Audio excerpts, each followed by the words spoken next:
Hello friends, welcome to Rithanika kitchen.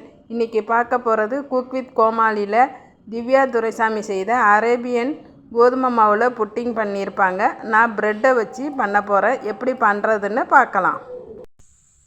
6 slice கோதுமை bread எடுத்திருக்கேன். இதை கட் பண்ணிடலாம். இதேமாரி கட் பண்ணிக்கோங்க. ஒரு கடாயில் கொஞ்சம் எண்ணெய் ஊற்றிருக்கேன். எண்ணெய் சூடானதும் கட் பண்ண ப்ரெட்டை பொரித்து எடுத்துடலாம்.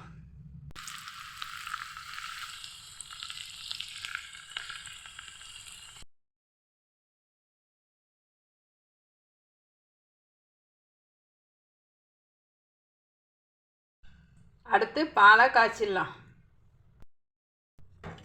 பால் நல்லா காய்ச்சியாச்சு. இதை பாதி அளவு எடுத்து ஸ்ட்ராபெரி ஐஸ்கிரீம் பவுடரை சேர்த்துடலாம்.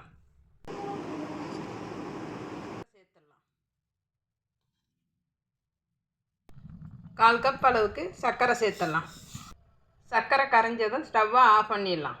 2 ஸ்பூன் கஸ்டர்ட் பவுடர் வச்சுருக்கேன். இல்லை ஆறின பால் சேர்த்து கரைச்சிடலாம். கரைச்ச கஸ்டர்ட் பவுடரை சேர்த்துடலாம். 1/4 கப் சர்க்கரை சேர்த்துடலாம். சர்க்கரை கரைஞ்சதும் ஸ்டவ்வை ஆஃப் பண்ணிடலாம்.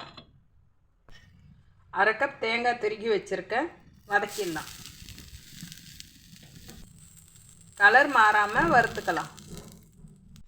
ஆறின பிறகு காய்ச்சின கஸ்டர்டை சேர்த்துடலாம். அடுத்து பொரிச்ச கோதுமை ப்ரெட்டை சேர்த்துடலாம். அடுத்து மேலே தேங்காய் துருவல் சேர்த்துடலாம். அடுத்து ஸ்ட்ராபெரி ஃப்ளேவரை சேர்த்துடலாம். அடுத்து பாதாமும் முந்திரியும் கட் பண்ணி வச்சுருக்கேன், இதில் சேர்த்துடலாம்.